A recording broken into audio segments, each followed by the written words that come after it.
That's quite a full house today. Hi, everybody.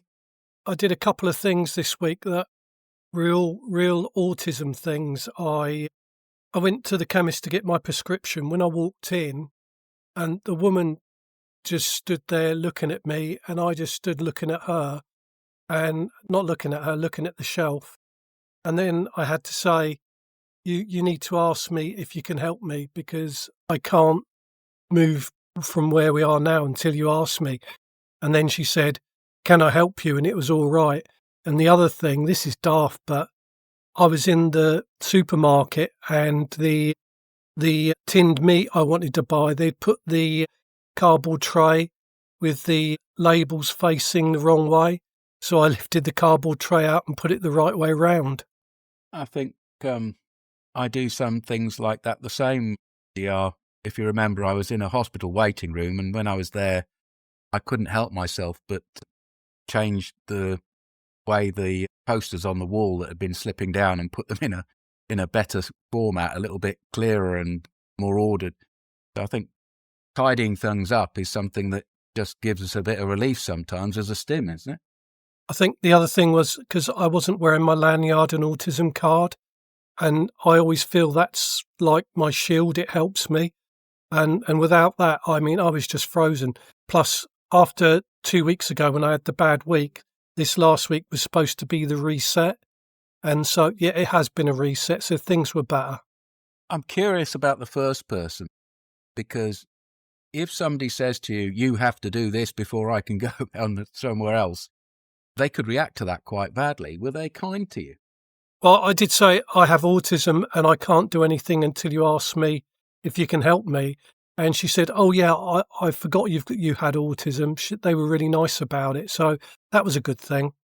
Oh, how lovely. So they kind of knew you, they knew something about you, they knew you're a bit weird, and they didn't take it as an offence. How beautiful. Yeah, I was pleased it went the way it went. But I mean, normally I would go in and just say, "Can I have my prescription?" But I didn't have that card, and I'm after a week where everything was just upside down, and I was re-establishing my routine, and I just needed the things to be just about right. But yeah, it was nice. I mean, the fact that she said, "Oh yeah, you've got autism," I forgot. That was nice. I avoid all that because I have all my medications delivered to me. They come through the post box, which is fine. I don't have to tackle places like that. Yeah, they keep saying that they want to send me a text message when things are ready, but it's the way I do things, so I keep doing things the way that I do them. But I was just glad that it all went well, and I walked to the farm. I walked to the farm. Tuesday would normally have been a cinema day, third Tuesday of the month, but there's nothing on, and there's a Christmas market in town, and I don't really want to fight through crowds or anything. And so it was the Tuesday morning out, and yeah, so it was a 2 mile walk, so the exercise was good as well. I went down to the market this weekend and it was so full of people. It was just a bewildering. They've put all the Christmas stuff up now, way too early, I think, still. I've got to navigate my birthday next, which is on the 7th of December. Yeah, Robbie, I find most Yeah. people. Sorry, I find most people are fine. The only thing is they sometimes infantilize us, and they talk to us like that we're 8 years old, and I can just let that go because they usually mean well. GR, do you live in a small town, or I'm not sure how, towns and villages and cities are measured where you live, but is it a smaller place? Yeah, I live. It's a small place. It's called Hythe. There are two Hythes in the south of England. This is Hythe in Hampshire, and so if I walk out my door, 2 minutes, and I'm on the edge of the New Forest. So it's all countryside, and I'm 3 miles from Southampton, but there's a massive river estuary in the way, so it's a 12-mile drive to get there. But yeah, it's in the countryside. I couldn't live anywhere else. Ah, that sounds nice. It, it's, it's just, but I guess you get used to where you are. I've noticed that I am better off in a big city because I can be anonymous. if that makes sense. I lived until I was 7 in a town. Everybody really in this town seemed to know everybody, and then I don't know why. For me, I'd rather disappear, but for you, I thought the interaction with the woman sounded very good. Lovely. Yeah, it's almost as though it's a small town feeling because the community really around him, he's made them aware of his autism and they're making adjustments for him. And that can happen just on a street level in a city as well as in a small place. Robbie says that he is sometimes reluctant to tell people he's autistic because some people assume the support that I need rather than listening to me to tell them what I need. And he also says that Christmas is a nightmare for shopping because he's limited storage place in the flat and he will have to go for a couple of weeks without buying meat because he will only buy meat in the butcher's shop for different reasons. Yeah, this is a friend of mine came up from Portsmouth a few years ago, and when he saw where I lived, he just couldn't believe it. He said, "You live in the countryside," and I mean, at night it's fantastic. It's absolutely quiet. When I was in Glasgow at the end of August, right in the centre, and I was stood outside the hotel at 11 o'clock at night, and it was unbelievable. There were cars, sirens, people shouting. And I said to the security guard outside the hotel, I said, "Do you know, I really can't believe this. I can't believe the amount of noise." Because where I live, if someone slams a car door at 11 o'clock at night, the next day it's in all the newspapers. That's how quiet it is here. One thing I also noticed, and I'm looking at where you live on a map, and you live near an enormous forest national park, so it must be really dark at night too. Here where I live in the city, I don't think it's ever dark. The sky is sort of blue at night, like there's no darkness.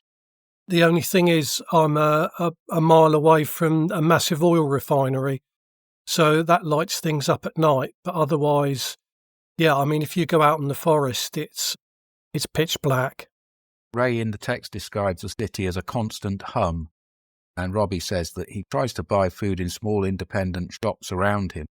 He can't cope with large supermarkets, particularly he feels bullied when they're insisting that you use self-checkout. I'm quite keen on self-checkouts because I don't have to interact with people as often. Sometimes I'm up for the practiced small talk with the person behind the belt who's been told that they have to be very welcoming to customers and they have to go through their customer service small talk, and I find that a bit much, so I actually use the automatic ones to avoid the whole thing. But, horses for courses. I'm the same. I love an automatic checkout. Do it myself, bag it myself, just walk out of the shop, fine.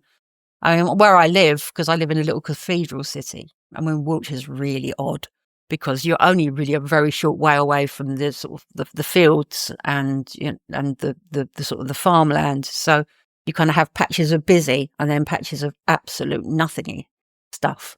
So it's quite I live very close to Stonehenge, so it's odd because we kind of get in the summer lots of people coming in, and then it makes it very busy because we are kind of like a tourist location, and in the winter it all dies down, so it could be quiet and loud. It's very variable, but I see the same people every day.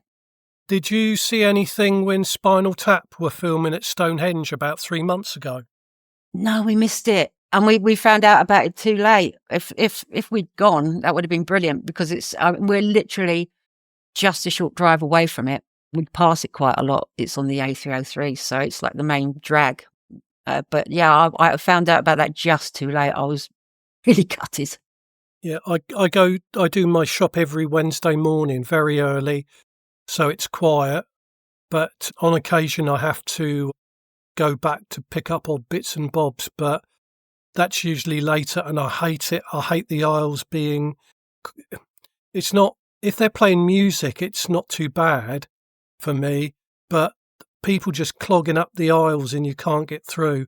And if if, like, so that's the little mini top up, then I always use the self-service tills because it's just so much quicker. One thing about the city here, it's so big that tellers, it's sort of like the training Jules talked about being friendly. They also can do it completely mute. It's like they get a read on the person and will do the whole thing silent. My sister tried to live in the big city when I first did, but could not stand it. She used to say to the cashiers who didn't speak, well, she used to kind of do the opposite of what an autistic person might do. She would sort of demand engagement, like, hello, like she would insist on meaningful small talk. She thinks there's great meaning in it. And I, of course, love the silent treatment. But I live near a university, so the grocery store is very small. Like, even the conveyor belts are short, and the whole thing is, the scale of everything is small. And at the beginning of the school year, you'll find parents maybe from places where they have those incredibly large, frightening grocery stores that are miles inside, and they just don't know what to do. Even the carts are smaller, and they just seem, I don't know, dumbfounded by the whole thing. That's the time of the year that I can't stand going places because they don't navigate the sidewalks or anything right. Ray says that he finds queues difficult, and Robbie agrees, says he finds queues difficult because large supermarkets deliberately have fewer staff checkouts to create the queue, push people to self-checkouts, some of the people here prefer the self-checkouts. And Robbie points out, though, he needs to use cash, because if he uses cash, he knows how much money he's spending, and that's easier when you've got a teller there in front of you. He also says that he used to spend a lot of time in small shops where he used to live. Ray changes the subject on to thinking about this sound and light, saying that aren't there designated sound and light-free areas for observation where you are? I know that here in Scottish borders we have special places where people go out into the countryside specific to look at the dark skies, the dark sky area, but not everyone has that. Is that something people recognise? Yeah, Robbie, I draw cash on Tuesday, and that's groceries, petrol, lottery ticket, and chip shop on a Saturday. So I use cash, but if I'm using self-service, it's only a couple of items, I use card. And Ray asking about, in our local Tesco, they had a sign up a few years ago saying that they would dim the lights and turn the music off at 9 o'clock on a Wednesday for an hour. And I'll be honest with you, I haven't noticed that at all. I think when you've got fluorescent strip lighting, you can't dim it anyway.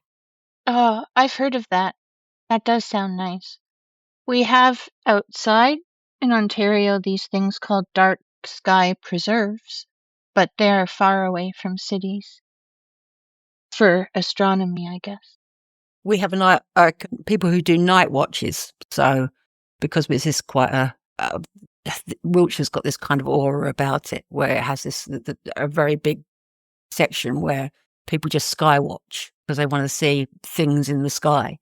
So there are places out here where people can just sit in complete darkness, watch the stars, and it's quite lovely. It's nice. I mean, I live in a really good area I can be busy if I want to. I can get to the quiet if I want to. It's better than when I lived in London and it was all fraught and everything. So yeah, Wiltshire is a very strange place to live. Let's just put it that way. I looked up and there's a Canadian making a cameo in that Spinal Tap too. Yeah, they released Spinal Tap 2 and it really bombed. But the concert at Stonehenge was filmed about a week before the film came out. I was quite surprised when a friend told me, because I said, well, they're going to have a job shoehorning that into the movie. But apparently they're releasing, gosh, it sounds like an advert now, doesn't it?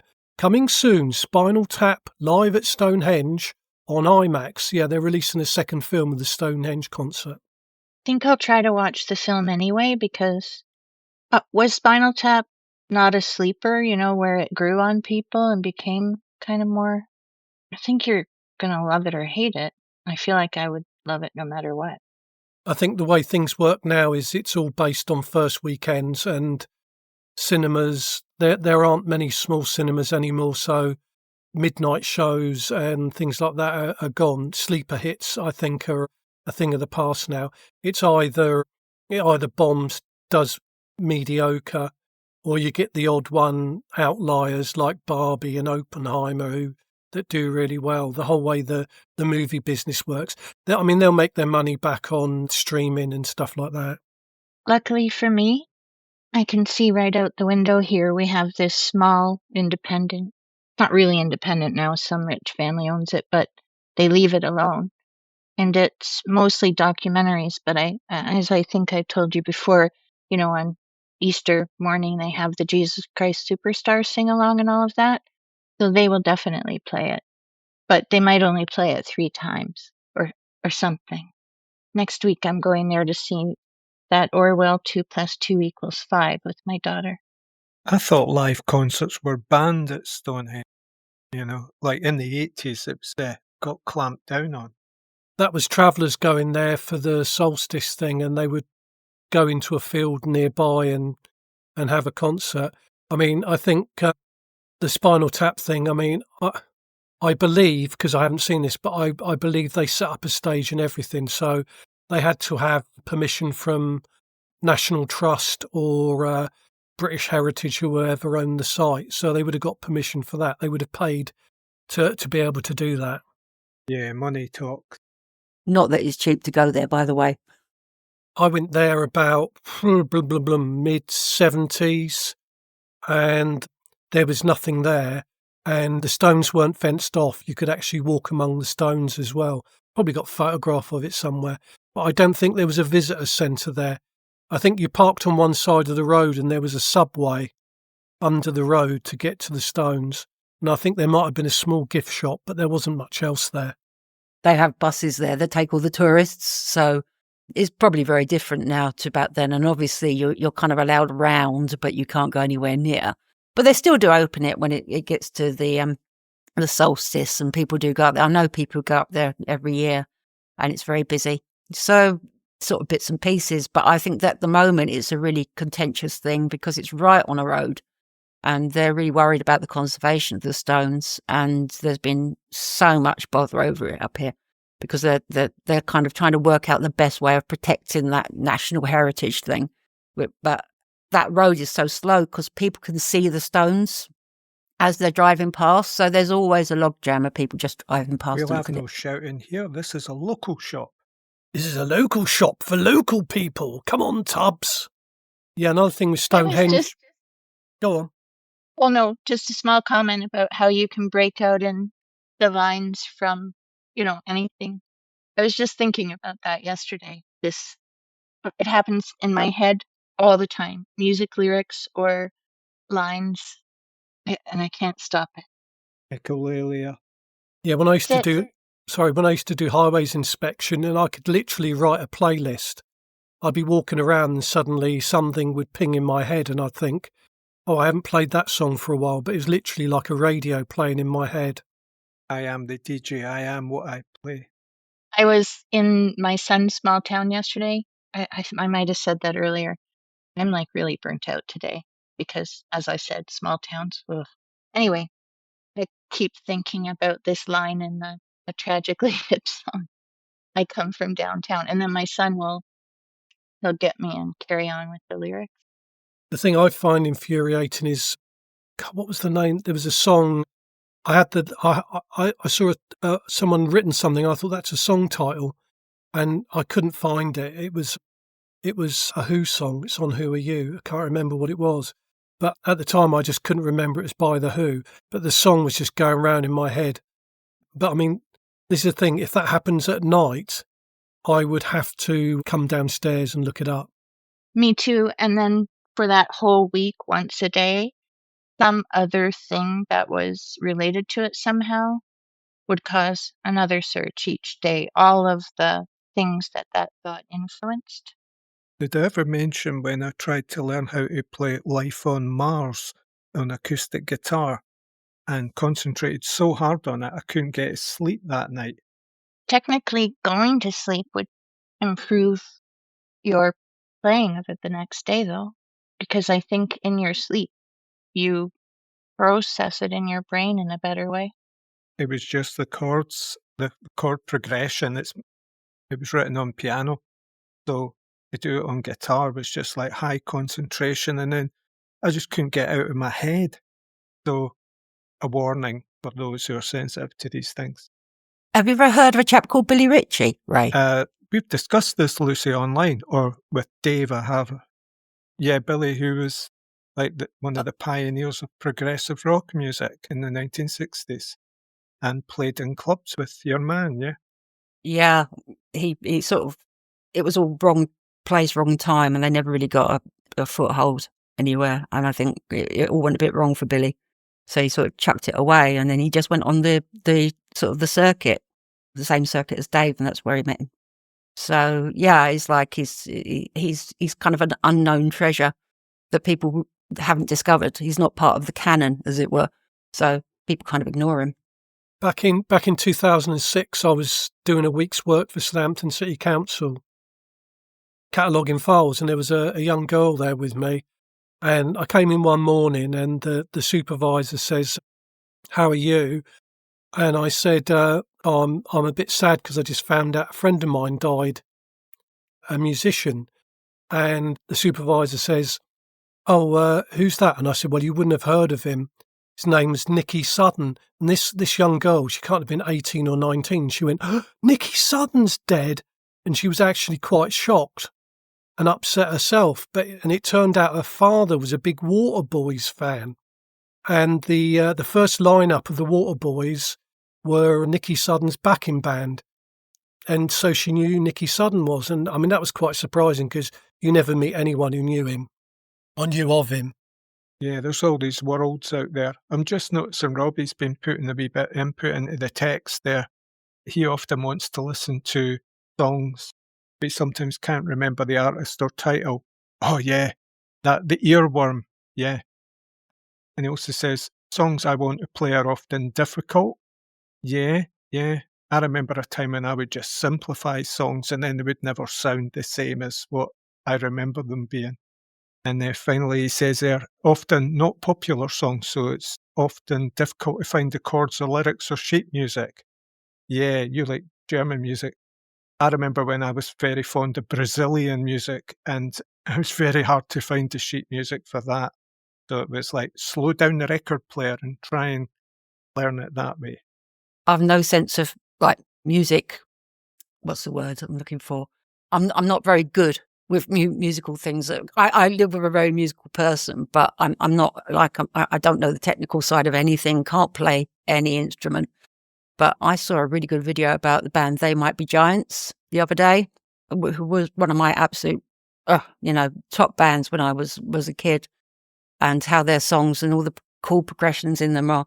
And I just wish I had the wherewithal to be able to understand it, to be honest. I've just got no kind of musical theory in my head. I was in a couple of bands in the early 80s and never got out of a rehearsal room. And back 11 years ago in the dark times, when I had a bit of money, I bought a guitar amp because I still had the guitar. But I never got around to, it's still upstairs in the box. And a couple of months ago, I was with a friend in Southampton and we went into this new shop because they were selling vinyl records. And I went around the corner and there was, because they sell guitars, and there was a left-handed Stratocaster copy. And I was just so tempted. And the guy behind the counter, I said, "I'm just so tempted by that," but I didn't buy it. I don't know if I would make the time. I will one day, maybe. Robbie says he wants to listen to a song often, but sometimes he can't remember the artist or title. And the song he wants to play are often difficult to find. They're often not popular songs, so it's often difficult to find the chords or the lyrics or sheet music. Sometimes he hears a song using the same tune as a more well-known song. I think there's some kind of Shazam app or something like that, which might help with that? Yeah, there's one or two where you play it, you let it hear the song, and it tells you what it is. All depends how deep the library is. But I thought you were going to maybe talk about this thing about innovation in art and creativity. When you try to approximate something and you give it your best shot, you're nowhere near it, but what you create is kind of inspiring. Yeah, I think that's where it comes from, isn't it? That changing something, that misheard, yeah. Or like fan art. I'm a lot like Lucy. I don't have any musical talent, but tons of exposure to it. And so when I know, like, I have an account, one of the big music stores here, because, I married a guy in a big jazz fusion band. I mean, and other kinds of music, but that required a lot of stuff. And then I had a son who is very musical and, became a luthier and played all kinds of instruments.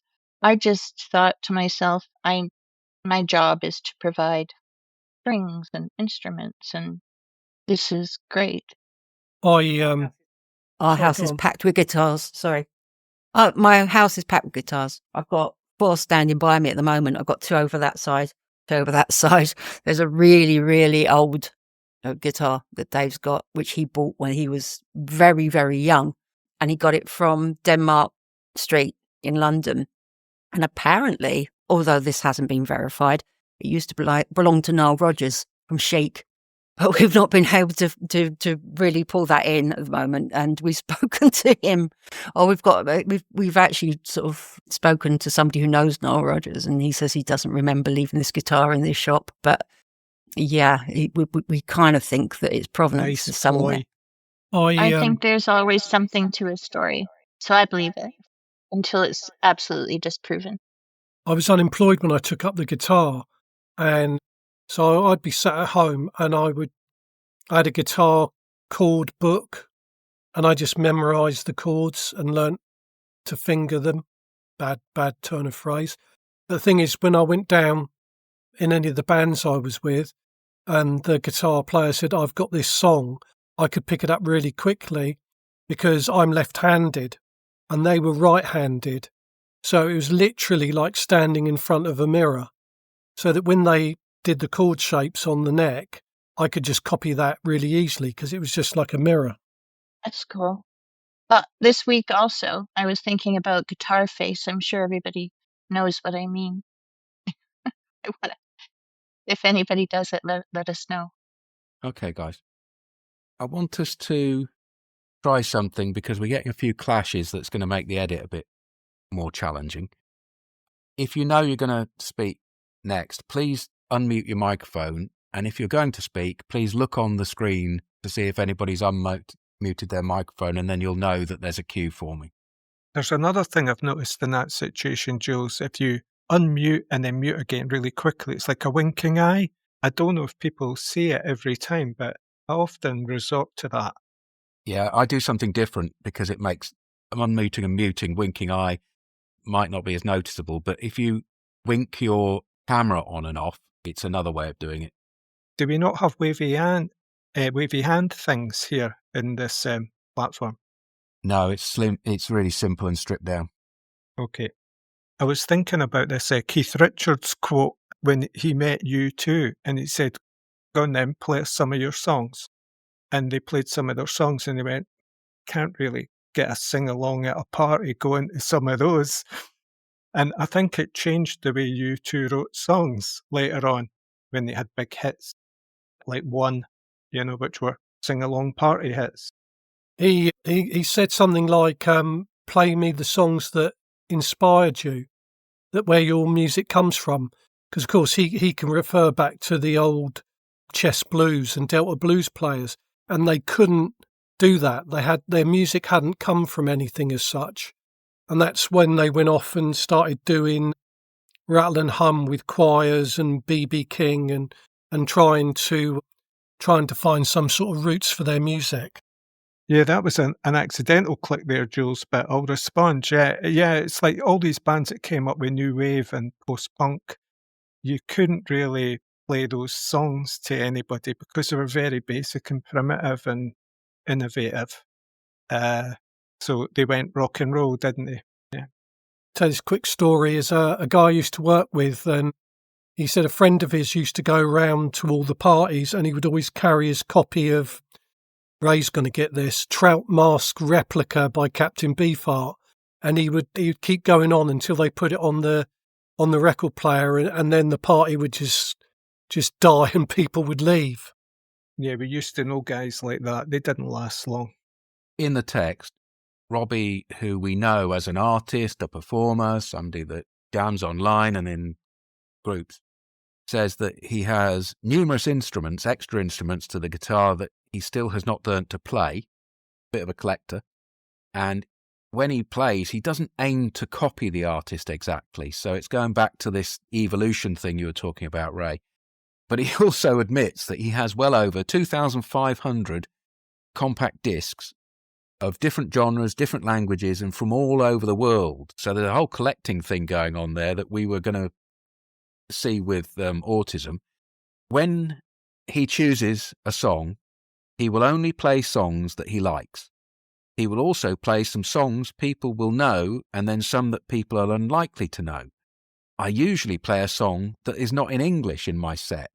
So he's talking about mixing things up and bringing things together as an artist and developing things in that way. I was reading this week about how the Beatles wrote Michelle on the Rubber Soul album, which has French in it. Yeah, partly it was inspired by one of my heroes, Nina Simone. Yeah, I don't count, but I must have in excess of 300 CDs just by the Rolling Stones. And then a lot of the other artists, I've just got in excess of, I've got everything. If I like someone, I collect everything. I've got a huge amount of Dylan, Hendrix, Neil Young. I've got hundreds. I've never counted them. Is there something to say about autism? This library collecting, what's behind this and what does that say about experience of autism? Very briefly, I think curating is just like what we used to talk about as like editing is an autistic trait. I used to write a lot for Stones fanzines, and I used to help compile television appearances. I used to keep a note of it and research things in books. There's a website called the Rolling Stones Complete Works Database, which I've contributed to, and that is everything. And I mean, that's exhaustive. If you ever want to know anything about the Stones that's not gossipy, if you want to know about recording sessions, concerts, interviews, it's all on there. Yeah, I don't know how painful it is for people to hear stories about throwing stuff out, but I go through purges every now and then. I've been doing one recently, and this weekend I went down to see an old book dealer I used to know in his shop, and just basically to try and figure out after 5 years if I still had tick with him or some kind of credit, and he couldn't remember. But I had a 35 quid book in my hand, which I'd been after for a while, and he gave it to me for nothing. So that worked out. I think at the peak, I had 1,200 plus audio cassettes of Rolling Stones, unreleased studio material, concert tapes, and I have thrown a few out, but getting rid of anything, if I buy a CD, even if I don't like it, it goes on the shelf. Jules has just said in text, influence is a word I like to use about this sort of thing, this idea of like collecting. And is it the influence upon us or the influence we want to then give out? Because sometimes I see it all as currency, it's all a flow. And if you're going to give stuff away, give it away to good causes, sort of, or generate more interest. Because there's no desert archive going to collect all my stuff. I think I was the one who typed that, and then Jules was prompting me to vocalize it. So, yes, but going further back in the conversation, it's everything. It's when Robbie said he doesn't aim to play the song exactly as the artist did, but put his own stamp on it, which then leads to lots of conversations I think it's also true when GR talks about finding lyrics just in the everyday world. And then I think it's something, Ray, you do when the talk of one artist, or Lucy does it, will lead, like it'll just lead you down an influency road in your head. So making all of these connections. But then sometimes when you're listening to a musician and you hear, can't remember who said this, you'll hear like a little snatch where they've taken just some musicality from somebody else and woven it into their either a single song or their whole style. So, and I used to belong to a poetry collective for several years, and we named it Influency. And we would invite poets to come, and we would choose two each time who we thought might have influenced each other, and sometimes they didn't realize they even had. With the Stones, I bought my first album in '78, which was their latest album. And then a week later, I bought their first album. And of course, things had changed a lot in 15 years. So I had to investigate that. And then I went back to their roots. So my collection goes right the way back. I think the oldest song in my collection is Charlie Papa Jackson, recorded in 1925 or 1926, which is Spoonful, which is probably better known by Cream. So there's another, and these things all connect together. It's like a pattern, a web. Yeah, I think we get an early formative experience and a fascination, and it kind of doesn't leave us, and it kind of mutates over the years into other things. Sometimes it's driven out of us, in some kind of vague exorcism, but usually they persist. It's also with films, like when I was very small, it was Doctor Who and Star Trek, and they're still around now. And then Star Wars came along and changed everything, and Star Wars is still around. I have a feeling it's like it's a sort of early experience of finding another world. If you are not happy with the one you're in, you find this other one. Currently, I'm looking at this old book of mine that I've dredged out called What We Find When We Look Under Rocks. One of my favourite books. Okay, so when I was a kid, there wasn't much music in my house, and I shared a room with my sister, and she was very pop, very, very pop. She liked Adam and the Ants, and everything that was sort of popular she used to go for. But I used to listen through the wall to my brother's music, because my two brothers lived in the room next door. And so that kind of sent me on a bit of a path, because there were things like the Dead Kennedys, oh God, what else? And Pill, Public Image. And so I was kind of being sort of tutored through the wall with this other thing that actually I liked so much better than what was going on in my own room. So it was my brother that really introduced me to a lot of things and taught me about different music. And then I was living with a musician who plays. He's actually playing with Adam and the Ants at the moment, a guy called John Paul, who is just an amazing musician. And then later on with Dave. So I've always had somebody to kind of educate me musically, although I'm not very good at educating myself, because I really don't understand half of it, and a lot of it is lost to me. But it's good to have somebody to guide you through. One of your online friends, Marina Organ, has a radio show that has been inspiring me recently. It's on Resonance FM and it's on tonight at 9 o'clock. So tune in. She'll really appreciate that. I speak to her often. I love Marina. Marina Organ is somebody who's been in my life since I was very young, because she went to all the same gigs as me, and she used to put out a fanzine, like a paper fanzine, called The Organ. So she's always been really closely associated to me and the things that I love. I talk to her all the time. She's lovely, and yes, she does a fantastic show of a Sunday. If you can catch it, you should. I think with music and things like, especially with Star Trek, there's trying to find a tribe, a place where you feel that you can fit in, or a place where you'll be welcomed, or it's something that just, it gives you comfort. Going back to the Silberman book, Neurotribes, he said that people with autism like science fiction because they feel like they're alien. they're aliens in this world and they identify with that. I don't know if that's true, though. I would throw in a lot of genres there, like detective stories as well, but I'll let whoever's coming in come in. Was I hearing voices there? Was somebody trying to come in?